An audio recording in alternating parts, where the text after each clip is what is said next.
they can't make enough money farming. And while it was hard when I first started going there, it's even harder now. So the climate has really impacted them, and COVID really impacted them. What's interesting about COVID, though, for Kenya is that they just literally closed schools because they couldn't provide the access to an equal education because they couldn't provide computers to these little villages.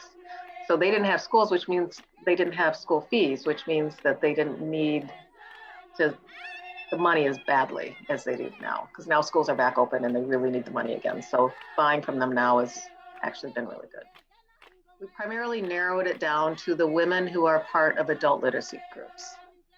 And these women, the reason why this is important, it's not just because they want to improve their own education, but it's because they support their daughters by choosing to not send them through FGM. So this is a double project in that we're saying we're supporting the mothers of the daughters so that the daughters are not going through female circumcision. So they're actually feeling empowered in other ways. And we're supporting them because they're supporting their daughters.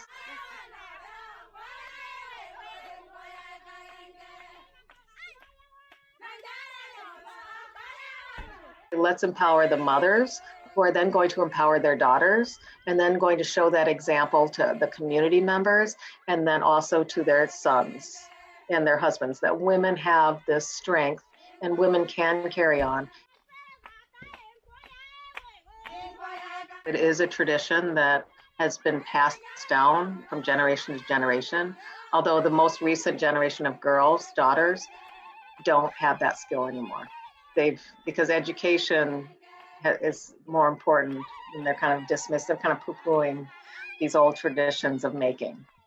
So one of the things that I think is really valuable about what we're doing is we're saying, no, actually these traditions are really important and we should maintain them.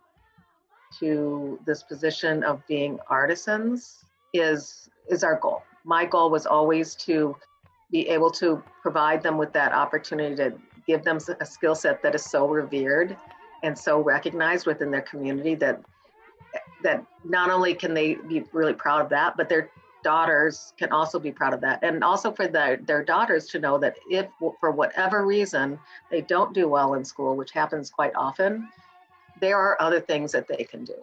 They're gaining so much confidence now, and they are supporting their families. They're getting their daughters in school. Many of their daughters were not able to go to school when we first started this project. The entire community will be empowered by the fact that these women are empowered and they are putting money back into the community, but it shines the spotlight on them as being the ones that have the skill, the talent, the strength, they're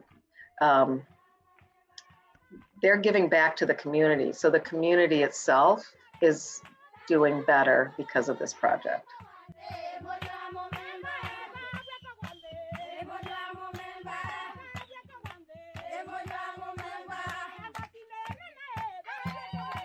Thank you for providing Kyondo.